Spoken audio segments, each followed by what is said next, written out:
ओम शांति। आज की मुरली 27 जुलाई 2024। तो चलिए मुरली को पूरा सुनते हैं। प्रातः मुरली। ओम शांति। बाप दादा। मीठे बच्चे, बाप समन रहम दिल और कल्याणकारी बनो। समझदार वो जो खुद भी पुरुषार्थ करे और दूसरों को भी कराए। प्रश्न: तुम बच्चे अपनी पढ़ाई से कौन सी चेकिंग कर सकते हो? तुम्हारा पुरुषार्थ क्या है? उत्तर: पढ़ाई से तुम चेकिंग कर सकते हो कि हम उत्तम पाठ बजा रहे हैं या मध्यम या कनिष्ठ। सबसे उत्तम पाठ उनको कहेंगे जो दूसरों को भी उत्तम बनाते हैं, अर्थात सर्विस कर ब्राह्मणों की बुद्धि करते हैं। तुम्हारा पुरुषार्थ है पुरानी जुत्ती उतार नई जुत्ती लेने का। जब आत्मा पवित्र बने तब उसे नई पवित्र जुत्ती शरीर मिले। ओम शांति। बच्चे दो तरफ से कमाई कर रहे हैं। एक तरफ है याद की यात्रा से कमाई और दूसरी तरफ है 84 के चक्र के ज्ञान का सिमरन करने से कमाई। इसको कहा जाता है डबल आमदनी और अज्ञान काल में होती है अल्पकाल खन भंगुर सिंगल आमदनी। ये तुम्हारी याद की यात्रा की आमदनी बहुत बड़ी है। आयु भी बड़ी हो जाती है, पवित्र भी बनते हैं, सभी दुखों से छूट जाते हैं। बहुत बड़ी आमदनी है। सतयुग में आयु भी बड़ी हो जाती है, दुख का नाम नहीं, क्योंकि वहाँ रावण राज्य ही नहीं। अज्ञान काल में पढ़ाई का अल्पकाल का सुख रहता है और दूसरा पढ़ाई का सुख शास्त्र पढ़ने वालों को मिलता है। उनसे फॉलोअर्स को कुछ फायदा नहीं। फॉलोअर्स तो है भी नहीं, क्योंकि वह तो ना ड्रेस आदि बदलते ना घर बार छोड़ते, तो फॉलोअर्स कैसे कह सकते? वहाँ तो शांति पवित्रता सब है। यह अपवित्रता के कारण घर घर में कितनी अशांति होती है। तुमको मत मिलती है ईश्वर की। अभी तुम अपने बाप को याद करो, अपने को ईश्वरीय गवर्नमेंट समझो, परंतु तुम हो गुप्त। दिल में कितनी खुशी होनी चाहिए। अभी हम है श्रीमत पर उनकी शक्ति से शतप्रधान बन रहे हैं। यहाँ तो कोई राज्य भाग्य लेना नहीं है। हमारा राज्य भाग्य होता ही है नई दुनिया में। अभी उसका मालूम पड़ा है। इन लक्ष्मी नारायण के 84 जन्मों की कहानी तुम बता सकते हो। भल कोई भी मनुष्य मात्र हो, कैसा भी कोई पढ़ाने वाला हो, परंतु एक भी ऐसे कह नहीं सकेंगे कि आओ तो हम इन्हों को 84 जन्म की कहानी बताए। तुम्हारी बुद्धि में अब स्मृति रहती है, विचार सागर मंथन भी करते हो। अब तुम हो ज्ञान सूर्यवंशी, फिर सतयुग में कहा जाएंगे विष्णुवंशी। ज्ञान सूर्या प्रगटा। इस समय तुम्हें ज्ञान मिल रहा है ना? ज्ञान से ही सद्गति होती है। आधा कल्प ज्ञान चलता है, फिर आधा कल्प अज्ञान हो जाता है। ये भी ड्रामा की नुद है। तुम अभी समझदार बने हो। जितना जितना तुम समझदार बनते हो, औरों को भी आपसमान बनाने का पुरुषार्थ करते हो। तुम्हारा बाप रहम दिल कल्याणकारी है, तो बच्चों को भी बनना है। बच्चे कल्याणकारी ना बने तो उनको क्या कहेंगे? गायन भी है ना, हिम्मते बच्चे मत्ते बाप। ये भी जरूर चाहिए, नहीं तो वर्षा कैसे पाएंगे? सर्विस अनुसार तो वर्षा पाते हो। ईश्वरीय मिशन हो ना, जैसे क्रिश्चियन मिशन, इस्लामी मिशन होती है, वह अपने धर्म को बढ़ाते हैं। ड्रामा अनुसार तुम बच्चे जरूर मददगार बनेंगे। कल्प पहले जो पाठ बजाया था वह जरूर बजाएंगे। तुम देख रहे हो हर एक अपना उत्तम मध्यम कनिष्ठ पाठ बजा रहा है। सबसे उत्तम पाठ वह बजाते हैं जो उत्तम बनाने वाला है। तो सभी को बाप का परिचय देना है और आदि मध्य अंत का राज समझाना है। ऋषि मुनि आदि भी नीति नीति कहते गए। और फिर कह देते सर्वव्यापी है और कुछ नहीं जानते। ड्रामा अनुसार आत्मा की बुद्धि भी तमो प्रधान बन जाती है। शरीर की बुद्धि नहीं कहेंगे, आत्मा में ही मन बुद्धि है। ये अच्छी रीति समझकर और फिर बच्चों को चिंतन करना है, फिर समझाना होता है। वो लोग शास्त्र आदि सुनाने के लिए कितने दुकान निकाल बैठे हैं। तुम्हारी भी दुकान है, बड़े बड़े शहरों में बड़े दुकान चाहिए। बच्चे जो तीखे होते हैं उनके पास खजाना बहुत रहता है। इतना खजाना नहीं है तो कोई को दे भी नहीं सकते हैं। धारणा नंबर 1 होती है। बच्चों को अच्छी रीति धारणा करनी है जो किसी को समझा सके। बात कोई बड़ी नहीं है, सेकंड की बात है। बाप से वर्षा लेना। तुम आत्माएं बाप को पहचान गए हो तो बेहद के मालिक हो गए। मालिक भी नंबरवार होते हैं। राजा भी मालिक तो प्रजा भी कहेगी हम भी मालिक है। यह भी सब कहते हैं ना हमारा भारत। तुम भी कहते हो श्रीमत पर हम अपना स्वर्ग स्थापन कर रहे हैं। फिर स्वर्ग में भी राजधानी है, अनेक प्रकार के दर्जे है। पुरुषार्थ करना चाहिए उच्च पद पाने का। बाप कहते हैं जितना अभी पुरुषार्थ कर पद पाएंगे वही कल्पांतर के लिए होगा। इम्तिहान में कोई की कम मार्क्स हो जाती है तो फिर हार्ट फेल भी हो जाते हैं। ये तो है बेहद की बात। पूरा पुरुषार्थ नहीं किया तो फिर दिल शिकस्त भी होंगे, सजा भी खानी पड़ेगी। उस समय कर भी क्या सकेंगे? कुछ भी नहीं। आत्मा क्या कहेगी? वो लोग तो जीवघात करते डूब मरते हैं। इसमें घात आदि की बात नहीं। आत्मा का तो घात होता नहीं, वह तो अविनाशी है। बाकी शरीर का घात होता है जिससे तुम पार्ट बजाते हो। अभी तुम पुरुषार्थ करते हो। ये पुरानी जुत्ती उतर, हम नई देवी जुत्ती ले लेवे। ये कौन कहते हैं? आत्मा। जैसे बच्चे कहते हैं ना हमको नया कपड़ा दो, हम आत्माओं को भी नया कपड़ा चाहिए। बाप कहते हैं तुम्हारी आत्मा नई बने तो शरीर भी नया चाहिए, तब शोभा है। आत्मा के पवित्र होने से 5 तत्व भी नए बन जाते हैं। 5 तत्वों का ही शरीर बनता है। जब आत्मा सत्व प्रधान हो तो शरीर भी सत्व प्रधान मिलता है। आत्मा तम प्रधान तो शरीर भी तम प्रधान। अब सारी दुनिया के पुतले तम प्रधान है। दिन प्रतिदिन दुनिया पुरानी होती जाती गिरती जाती है। नए से पुरानी तो हर एक चीज होती है। पुरानी हो फिर डिस्ट्रॉय होती है। ये तो सारी सृष्टि का सवाल है। नई दुनिया को सत्ययुग, पुरानी को कलियुग कहा जाता है।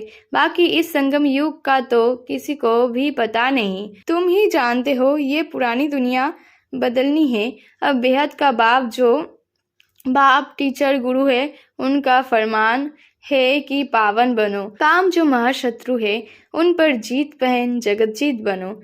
जगतजीत अर्थात विष्णुवंशी बनो। बात एक ही है। इन अक्षरों का अर्थ तुम जानते हो। बच्चे जानते हैं हमको पढ़ाने वाला है बाप।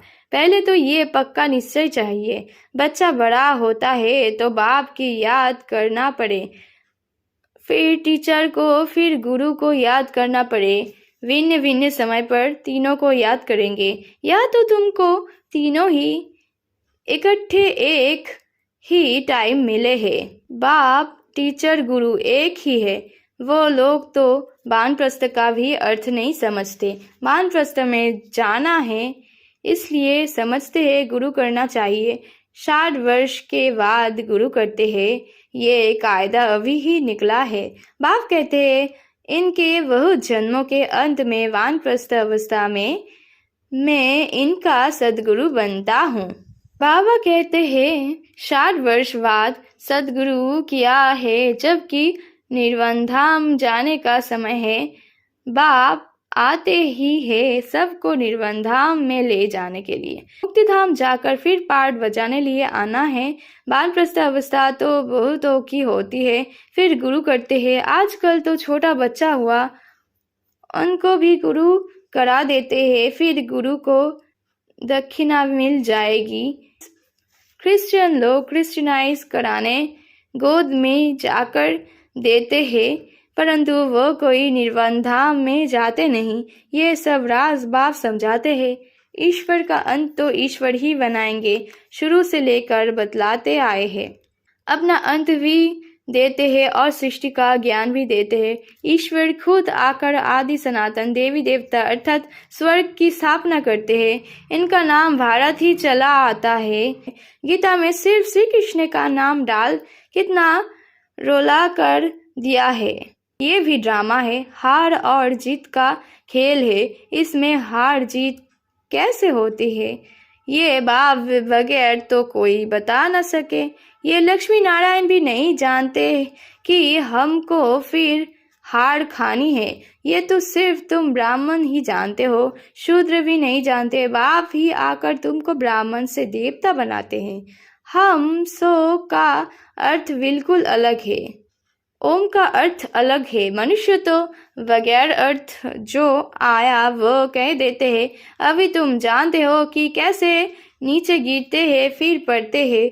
ये ज्ञान अभी तुम बच्चों को मिलता है। ड्रामा अनुसार फिर कल्प बाद बाप ही आकर बताएंगे। जो भी धर्म स्थापक है वह आकर फिर अपना धर्म अपने समय पर स्थापन करेंगे। नंबरवार पुरुषार्थ अनुसार नहीं कहेंगे, नंबरवार समय अनुसार आकर अपना अपना धर्म स्थापन करते हैं। ये एक बाप ही समझाते हैं। मैं कैसे ब्राह्मण फिर सूर्यवंशी चंद्रवंशी डिनायस्टी स्थापन करता हूँ। अभी तुम हो ज्ञान सूर्यवंशी जो फिर विष्णुवंशी बनते हो। तुम जानते हो ये ज्ञान का एक एक महावाक्य रत्न हीरे है। बच्चों में समझाने की बहुत रिफाइननेस चाहिए। कोई अक्षर भूल से निकल जाए तो फट से राइट कर समझाना चाहिए। सबसे कड़ी भूल है बाप को भूलना। बाप फरमान करते हैं मामे कम याद करो, ये भूलना नहीं चाहिए। बाप कहते हैं तुम बहुत पुराने आशिक हो। तुम सब आशिकों का एक माशूक है। वह तो एक दो की शक्ल पर आशिक माशूक होते हैं। यह तो माशूक है एक। वो एक कितने आशिकों को याद करेंगे। अनेकों को एक को याद करना तो सहज है, एक कैसे अनेकों को याद करेंगे। बाबा को कहते हैं बाबा हम आपको याद करते हैं, आप हमको याद करते हैं और याद तुमको करना है पतित से पावन होने के लिए। मैं थोड़ी ही पतित हूँ जो याद करूँ। तुम्हारा काम है याद करना, क्योंकि पावन बनना है। जो जितना याद करते हैं और अच्छी रीति सर्विस भी करते हैं उनको धारणा होती है। याद की यात्रा बहुत डिफिकल्ट है, इसमें ही युद्ध चलती है। बाकी ऐसे नहीं कि 84 का चक्र तुम भूल जाओगे। ये कान सोने का बर्तन चाहिए। जितना तुम याद करोगे उतनी धारणा अच्छी होगी, इसमें ताकत रहेगी। इसलिए कहते हैं याद का जौहर चाहिए। ज्ञान से कमाई है, याद से सर्व शक्तियाँ मिलती है। नंबरवार तलवारों में भी नंबरवार जौहर का फर्क होता है। वह तो है स्थूल बातें, मूल बात बाप एक ही कहते हैं। अल्फ की याद करो। दुनिया के विनाश के लिए ये एक एटॉमिक बम जाकर रहेगा और कुछ नहीं। उसमें ना सेना चाहिए ना कैप्टन। आजकल तो ऐसा बनाया है जो वहाँ बैठे बैठे बम फोड़ेंगे। तुम यहाँ बैठे बैठे राज्य लेते हो, वह वहाँ बैठे सबका विनाश करा देंगे। तुम्हारा ज्ञान और योग उनका मौत का समान इक्वल हो जाता है। ये भी खेल है। एक्टर्स तो सब है ना। भक्ति मार्ग पूरा हुआ है। बाप ही आकर अपना और रचना के आदि मध्य अंत का परिचय देते हैं। कभी भी कोई पूछे शास्त्रों को तुम मानते हो, बोलो वाह। ऐसा कौन होगा जो शास्त्र को नहीं मानेगा। हम सबसे जास्ती मानते हैं। तुम भी इतना नहीं पढ़ते हो जितना हम पढ़ते हैं। आधा कल्प हमने पढ़े हैं। स्वर्ग में शास्त्र भक्ति की कोई चीज नहीं होती। कितना सहज बाप समझाते हैं, फिर भी आप समान बना नहीं सकते। बच्चों आदि के बंधन के कारण कहाँ निकल नहीं सकते। ये भी ड्रामा ही कहेंगे। बाप कहते हैं हफ्ता 15 दिन कोर्स ले, फिर आपस मन बनाने लग जाना चाहिए। जो बड़े बड़े शहर है कैपिटल में घेराव डालना चाहिए तो फिर उनका आवाज़ निकलेगा। बड़े आदमी बगैर कोई का आवाज़ निकल ना सके। जोर से घेराव डालो तो फिर बहुत आएंगे। बाप को डायरेक्शन मिलते हैं ना।